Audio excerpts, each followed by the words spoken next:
What is good? What is good, everybody? Welcome to another episode of Chillin', my podcast where we interview various streamers, content creators, and the like about their adventures in streaming and a lot of other things.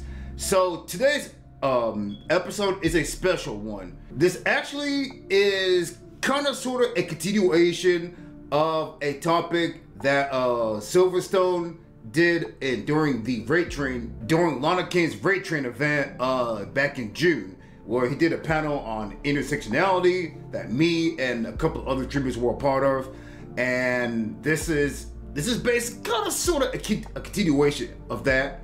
And again, if you haven't seen that, check out Silverstone's VODs for that. But we're going to be talking about living as black men with disabilities today.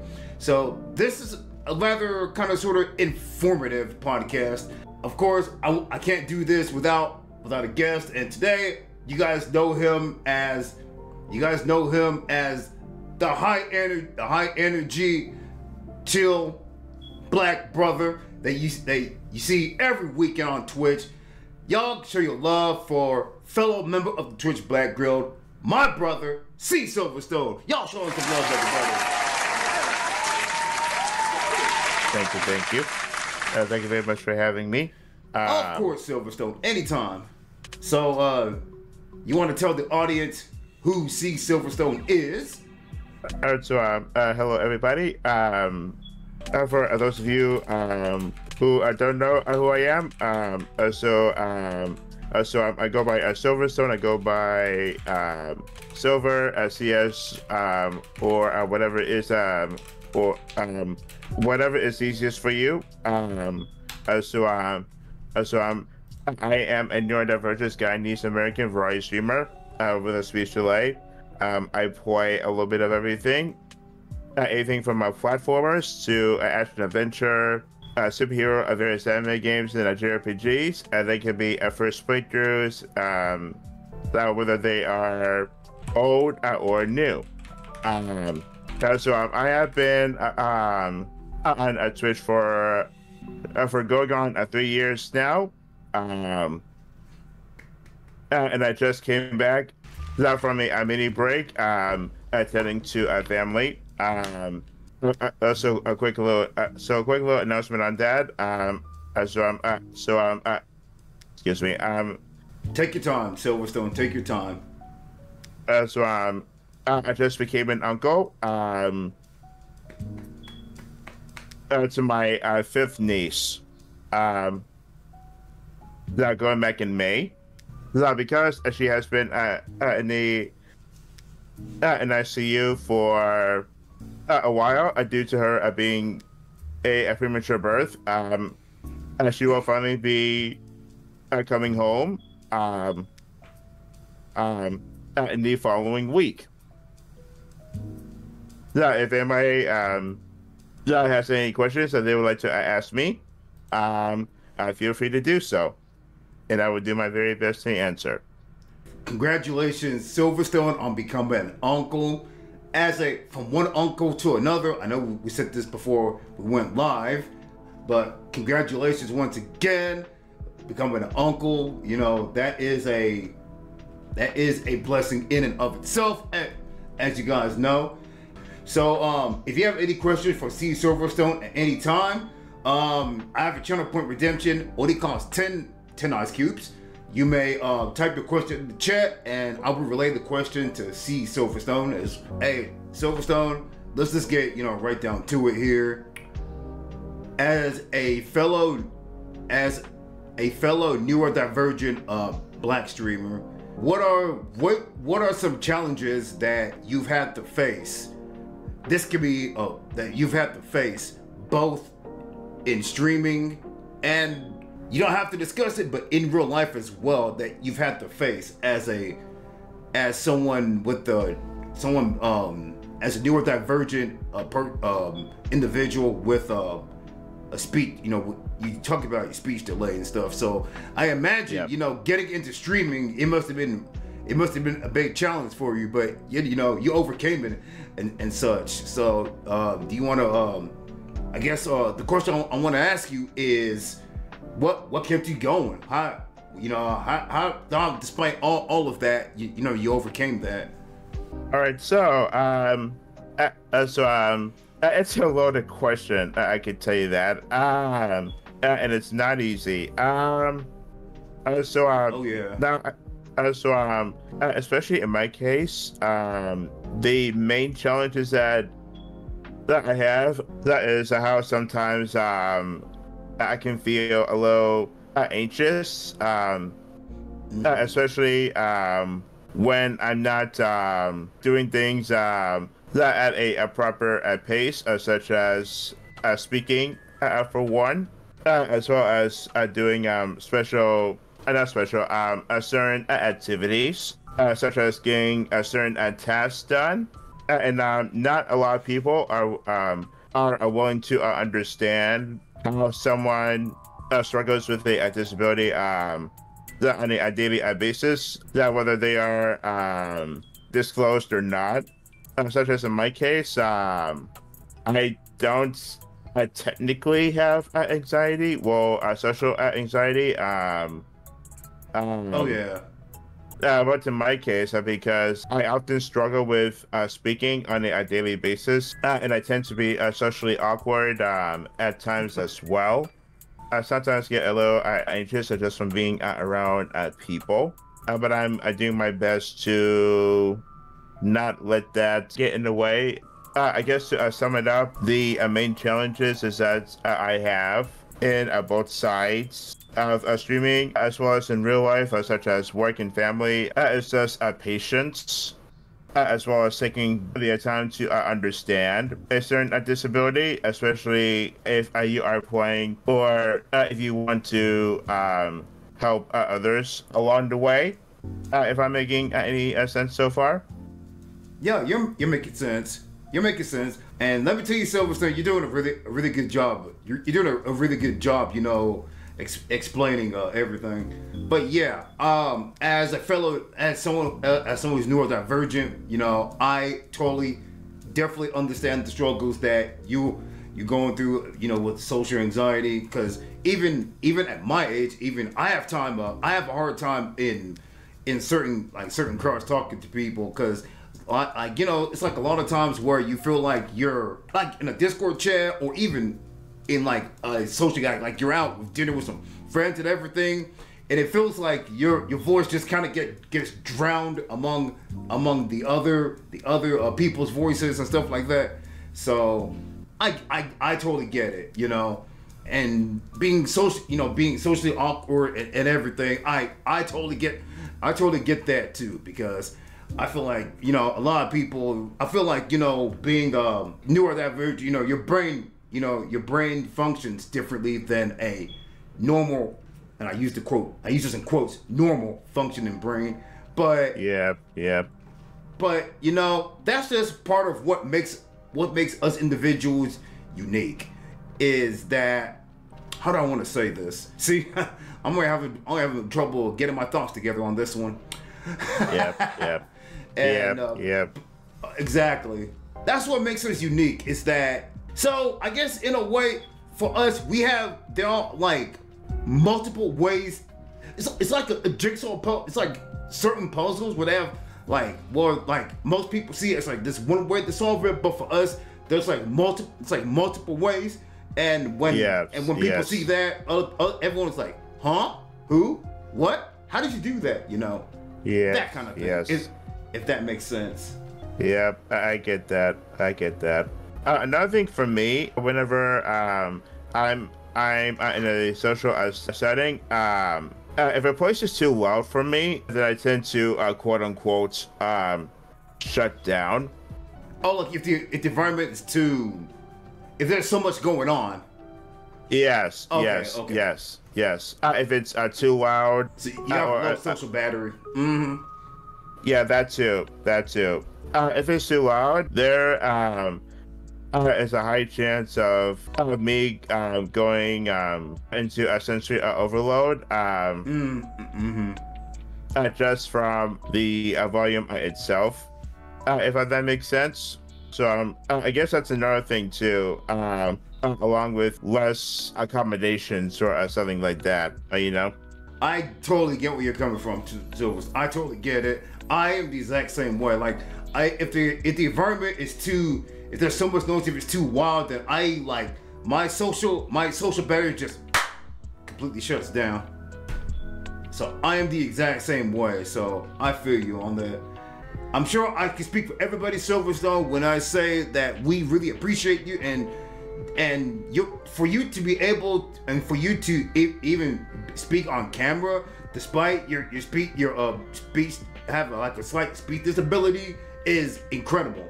So really, you should be really proud of yourself, because you know a lot of other people that are in your similar position would be frightened, would be scared to even be on camera, or much less hear their own voice. But here you are, despite all that on camera, you're streaming, your people enjoy watching you, enjoy your favorite video games and such. You even did a panel on intersectionality, which, by the way, again, you guys should go check that out on his channel. I don't know if the vault is still there or not, but if it is, I implore you guys to go check it out.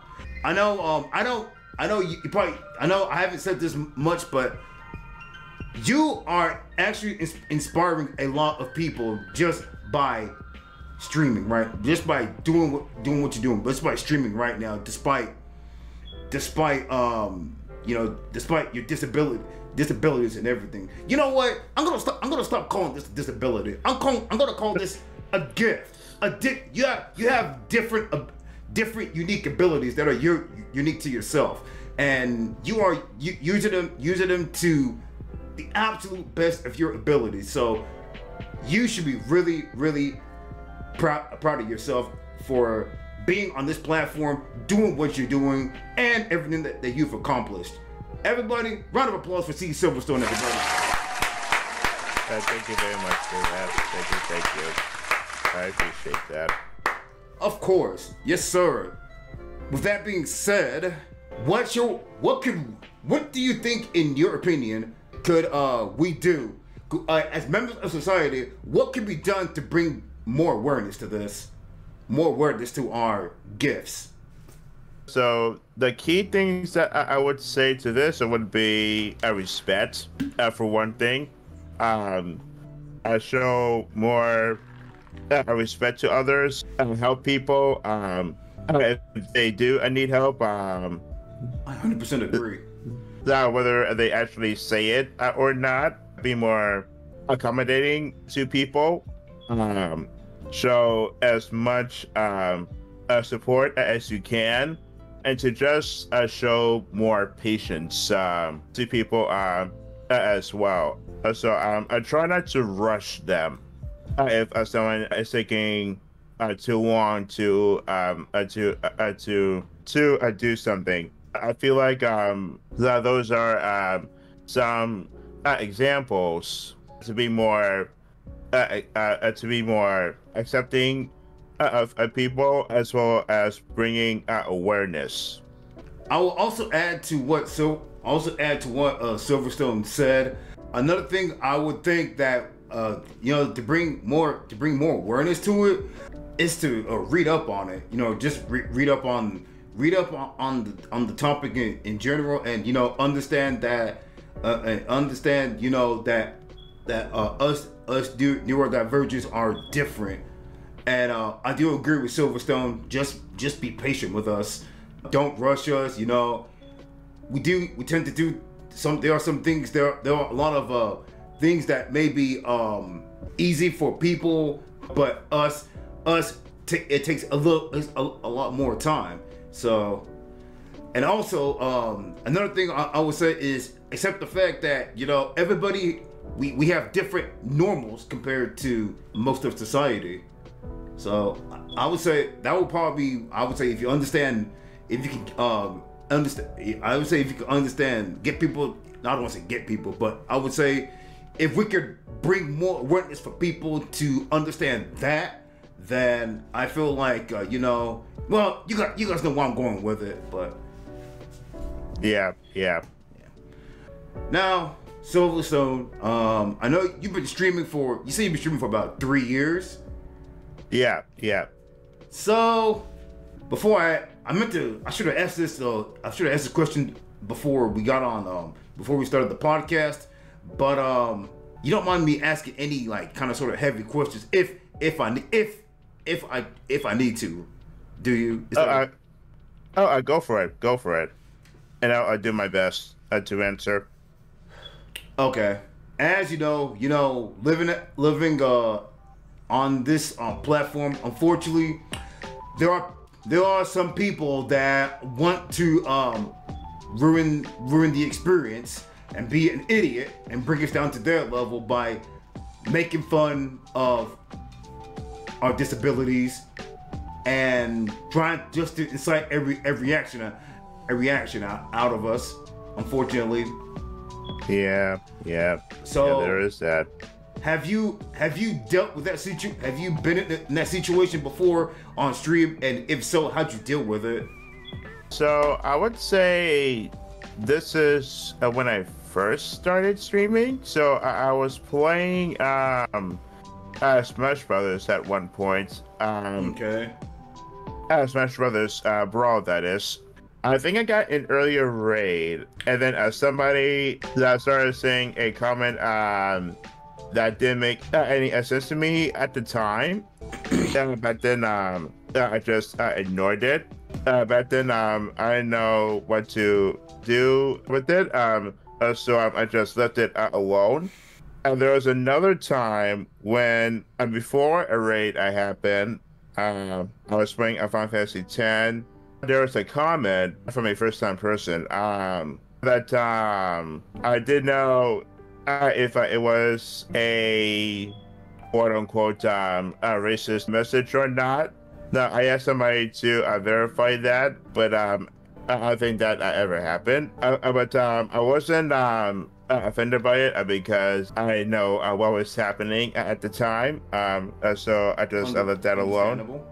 But other than that, I haven't gotten any nasty comments about anything at all.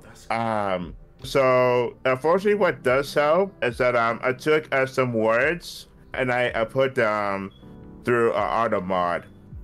I did a research on what quote unquote some people might say, and I put that on auto mod if anybody tries to make a rise from that. I just have one way to try to negate that. Yeah, but but that's good to hear that for the most part you haven't had to deal with that, say for the couple of times that you talked about earlier. But at the end of the day, bad people are gonna be bad people. So, but that's awesome. That's great that you haven't had too much of an issue with that. So, but that's good. Yeah. I'm gonna ask you one last question, and then we're gonna throw it over to the part of this podcast where the guest can ask me the question. But if there's any advice that you would give to someone, just one piece of advice that you would give to someone that wants to get into streaming, what would you tell them? That one piece of one piece of advice. So I guess what I would say is find your people first. So I try visiting a new streamer. I take some time again to know them, and not to say that self promo is ever okay by any means like that. So I get to know the overall community and see what they are about before you hit the go live button. Just tell yourself you're going to do well. Be patient with yourself. Don't give up if it's something that you want to do, and you will go far in your own way. That is some awesome advice right there. especially that last one, is never give up. I will also add to see Silverstone's advice. Sometimes it helps. It will help a lot to pivot as well. So if you're doing a content that maybe okay, it's not working, you know, maybe switch up your content a bit. Do something a little different. Because you know, at the end of the day, people come to watch. People come not only to watch because they think you're entertaining, but because they want to be. They find something. Let's say they're having trouble with the game, or there's something about you that you know they want to pick up off of you, or like, you know, they want to be informed. So actually, I lied, Silverstone. I actually had one more question. It literally just came out as you were discussing about the advice that you want to give to new streamers, and I actually think it's a question that you asked in your intersectionality panel. Go for it. The question is, what do you think could Twitch do to bring more awareness to people like us?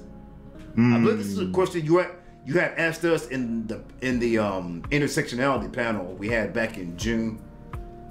Yep, that sounds familiar. I will say something that's I believe everybody else has been saying. So make a I don't want to say disability. Thank you, sir. Now I would say for Twitch to make a guild that is dedicated to people similar to us, as well as bring more attention to it, such as how Twitch honors Black History Month, Hispanic Month, API, Pride, and so on and so forth. And there's another thing. Oh yes, and actually honor the Twitch user voice. There are some good ideas in there. I just want to say that right now. But I basically make a guild and I put us on the front page, and that's pretty much it. You took the words right out of my mouth. That was gonna be that. I was gonna suggest the same thing. That is probably. I agree. I'm 100% with you on that one. So now it's time for the part of the podcast where the roles are switched. So Silverstone, as I said earlier, you get to ask me one question. If you've thought of that question, you better not ask me. The floor is yours. Now, I think I've heard from somewhere that you are a math guy, right? That is correct. Yeah, this is coming from a guy who also likes math. What is your favorite type of math? Oh, all right. My favorite type of math. So my absolute favorite type of math, I would say algebra. And the reason I say that is because it lets you. I feel like algebra. I feel like if you know a lot of algebra, it's kind of like putting a PC together. Where like, because you know how, like, let's say solve, you get like a whole bunch of numbers and operations you gotta solve for. You gotta solve for eggs. You gotta plug in the right number. Well, building a PC is kind of sort of like that same thing. Like, it's pretty much kind of sort of like that. And so every time, like when I built my my PC that I've had for 4 years, I literally I thought to myself, yo, this is like solving an algebraic formula, algebraic equation. This is like solving for x. If y, z, and b equal this. So, you know, well, like with the power supply, the motherboard, and all that kind of stuff. But that's beside the point. The point is, algebra is my favorite type of math. Like, if you give me an algebraic equation, you tell me solve for the missing piece.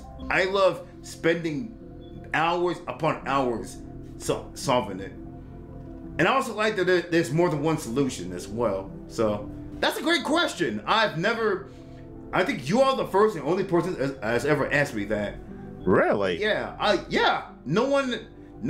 All my other questions are usually about. I've had questions mainly about my accomplishments in streaming. I've had someone ask me if pineapple belongs on pizza, which which newsflash, it doesn't. No, but for real, I've never had anyone ask me like anything about my education, about math or something. I love that. I absolutely love that. So I really appreciate you asking me that, Silverstone. And don't we all appreciate Silverstone here as well for being such an awesome guest on the podcast today? Let's give him a round of applause, everybody. Give him a round of applause. Silverstone, my man, I totally enjoyed doing this podcast with you, man, and I appreciate you and look forward to seeing what you do with your journey with streaming in the future. Thank you. Thank you very much again for having me. Of course. It's always a pleasure. Always a pleasure. Silverstone. Anytime. Well, all right, guys, we are going to go ahead and end the podcast right here. Again, thank you guys for tuning in, and thank you for everyone who came by. Once again, shout out to C. Silverstone, fellow Twitch Black Guild member. Guild member. Y'all stay icy, my friends. For C. Silverstone, my name is Iceman, and I'm signing out.